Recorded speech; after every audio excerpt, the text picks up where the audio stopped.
బాగుండడం కాదు. ఎక్కడ నేషనల్ హైవే ఎక్కినా చాలా బాగుంటుంది. అక్కడి నుంచి స్టేట్ హైవే పోగానే ఇంకా గుంతలు, ఇంకా భయంకరమైన రోడ్లు వచ్చే పరిస్థితి ఉంది. దీనికి కూడా పూర్తిగా పరిష్కార మార్గం చూడాల్సిన అవసరం ఉంది. దానికి ప్రభుత్వం కట్టుబడి ఉన్నామని చెప్పి తెలియజేసుకుంటూ ఇంకా నేను చర్చించిన తర్వాత వినూత్నమైన ఆలోచనతో ముందుకు వచ్చి రాష్ట్రంలో ఒక్క నేషనల్ హైవే కాదు, ఆ ఊరికి మళ్ళా ఆ ఊర్లోకి పోతే సిమెంట్ రోడ్ ఉంది, ఊర్లో సిమెంట్ రోడ్ ఉంది. నేషనల్ హైవే అయితే 2 లేన్ 4 లేన్ 6 లేన్ 8 లేన్స్ వచ్చేసాయి. కానీ మధ్యలో మాత్రం గోతులు పడ్డ రోడ్లు ఉన్నాయి. దీన్ని పరిష్కారం చేయాల్సిన అవసరం ఉంది. దీన్ని ఏ విధంగా చేయాలో చేస్తామని చెప్పి కూడా నేను మీకు తెలియజేస్తున్నాను. మొన్నే సమీక్ష చేశా. కొంత వాళ్ళు కూడా వెసులుబాటు కావాలంటే అన్ని ఇచ్చాం. 75,000 కోట్ల రూపాయలతో నేషనల్ హైవే ప్రాజెక్టులు మన రాష్ట్రంలో జరుగుతున్నాయి. 2.5 సంవత్సరాల్లో పూర్తి అవుతాయి. అదే సమయంలో ఇంకొక 30-40 కోట్ల రూపాయల పనులు కూడా తొందరలోనే ప్రారంభమవుతాయి. దగ్గర 1,15,000 నుంచి 1,20,000 కోట్ల రూపాయలు విలువ చేసే ప్రాజెక్టులు నేషనల్ హైవే ప్రాజెక్ట్స్ ఈ రాష్ట్రంలో జరుగుతాయని చెప్పి కూడా నేను మీకు తెలియజేస్తున్నాను. ఇంకో పక్కన 72,000 కోట్ల రూపాయలతో రైల్వే ప్రాజెక్టులు రాష్ట్రంలో జరుగుతున్నాయి. దాన్ని కూడా సమీక్ష చేశాం.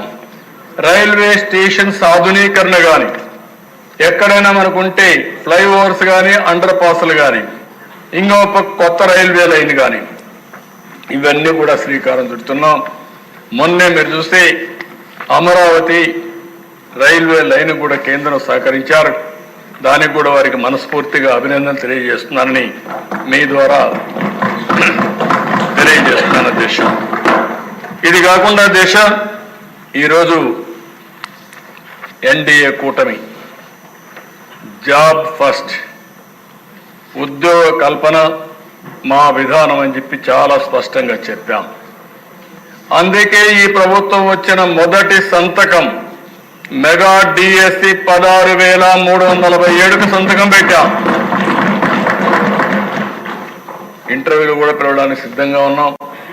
కొంచెం రిటర్న్ ఎగ్జామ్ టైం కావాలంటే ఆ టైం ఇచ్చాం. ఇది వస్తానే ఇమ్మీడియట్గా ఇంటర్వ్యూస్ కూడా పూర్తి చేసి వీలైనంత తొందరలో 16,347 ఉద్యోగాలు ఇవ్వడానికి మెగా డిఎస్ ద్వారా ఇవ్వడానికి ముందుకు పోతా దిశ. అదే మరిగా దిశ నిన్నే మీరు చూస్తే ఒక 25 పాలసీలు తీసుకొచ్చాం. 25 పాలసీల్లో industrial development policy, MSME policy, food processing policy, electronic policy, private parks policy, clean energy policy, semiconductor policy, drone policy, data centre policy, ఇలాంటి పాలసీలన్నీ కొన్ని తీసుకొచ్చాం. ఈరోజు క్యాబినెట్లో మళ్ళీ టూరిజం పాలసీ కూడా తీసుకొస్తాం.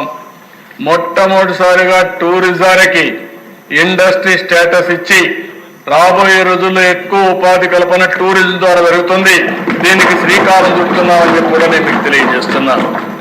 ఇవన్నీ వస్తే దిశ తిరిగి పరిశ్రమలు ఇక్కడికి వస్తాయి. నిన్నే మీరు చూశారు, ఎస్ఐపివి మీటింగ్ పెట్టుకున్నాం. నేను డిప్యూటీ సీఎం మంత్రులందరం దగ్గర 85,000 కోట్ల రూపాయలు పెట్టుబడులకు క్లియరెన్స్ ఇచ్చాం. 35,000 ఉద్యోగాలు వచ్చే అవకాశం ఉంది. దానికి నిన్నే శ్రీకారం చుట్టాం. ఇది కాకుండా దిశ నేను ఇవే కాకుండా ఇంకా కొన్ని ఉన్నాయి. అవన్నీ మీరు చూస్తే దగ్గర ఏపీఐఐసి ల్యాండ్ అలాట్మెంట్ దగ్గర 3,500 కోట్లకి ఇచ్చారు. దీనివల్ల 9,573 ఉద్యోగాలు వస్తాయి.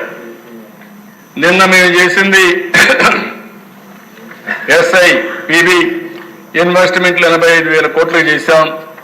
దగ్గర 34,000 ఉద్యోగాలు వస్తాయి. ఇంకో పక్కన ఏదైతే ఎన్హెచ్పిసి ఎన్టీపీసీ ఏదైతే ఉందో ఆ ఎన్టీపీసీ ఈ నెల 29వ తారీఖున ప్రధానమంత్రి గారు ఫౌండేషన్ ఇస్తున్నారు. ఎన్టీపీసీ జెన్కో జాయింట్ వెంచర్ 50-50 ఇది ఇద్దరు కలిసి 1,00,000 కోట్ల రూపాయలు పెట్టుబడులు విశాఖపట్నంలో పెట్టబోతున్నారు. ఇది కాకుండా ఇంకో పక్కన రిలయన్స్ బయోఫ్యూయల్స్ కింద 65,000 కోట్ల రూపాయలు పెట్టడానికి ఒక్కొక్క ప్లాంట్కి 135 కోట్లు పెడతారు. దీనివల్ల 500 ప్లాంట్లు పెట్టి 2,50,000 మందికి ఉద్యోగాలు వస్తాయి దిశ. ఇది కాకుండా మల్లవల్లి డిస్ట్రిక్ట్ ఇండస్ట్రీ దీనికి ఇచ్చాం. వాళ్ళు 30,000 ఉద్యోగాలు క్రియేట్ చేసే పరిస్థితిలో ఉన్నారు. ఇంకో పక్కన మీరు చూస్తే దిశ ఎనర్జీ సెక్టర్లో 11,900 కోట్ల రూపాయలు పెట్టుబడి పెట్టి 6,075 మందికి ఉద్యోగాలు వచ్చే పరిస్థితి వస్తుంది. ఇవన్నీ చూస్తే ఇంకా మనం చేయాలని చాలా ఉంది. కానీ దగ్గర 3,78,000 కోట్ల రూపాయలతో 3,73,539 మందికి ఉద్యోగ కల్పన కోసం ముందుకు పోయాం. నేను అందుకనే దిశ మొన్న కూడా మీరు చూస్తే పాలసీలో చాలా స్పష్టంగా చెప్పాం. ఆ పాలసీలో మీరు చూస్తే ఎవరైనా ఉద్యోగాలు ఎక్కువ ఇస్తానంటే వాళ్ళకి ఎక్కువ ఇన్సెంటివ్స్ ఇస్తున్నాం. దేశంలో ఫస్ట్ టైం ఉద్యోగానికి ప్రత్యేక వెయిటేజ్ ఇచ్చి ఉద్యోగ కల్పన కోసం ప్రాధాన్యత ఇచ్చి ఇన్సెంటివ్స్ ఎక్కువ ఇచ్చినటువంటి ఏకైక ప్రభుత్వం ఆంధ్రప్రదేశ్ ఎన్డీఏ ప్రభుత్వం. దీనికి ప్రత్యేకమైన పాలసీలు తీసుకొచ్చామని చెప్పి కూడా నేను మీకు తెలియజేసుకుంటున్నాను. అదే మరిగా దేశ ఆ రోజు మీరు చూస్తే లా అండ్ ఆర్డర్ గాలికి వదిలిపెట్టారు. పోలీస్ శాఖను నిర్వీర్యం చేశారు. వ్యవస్థలో నిర్లక్ష్యం చూపించారు. రాజకీయ ప్రాధాన్యతకి ఎక్కువ ఇది ఇచ్చి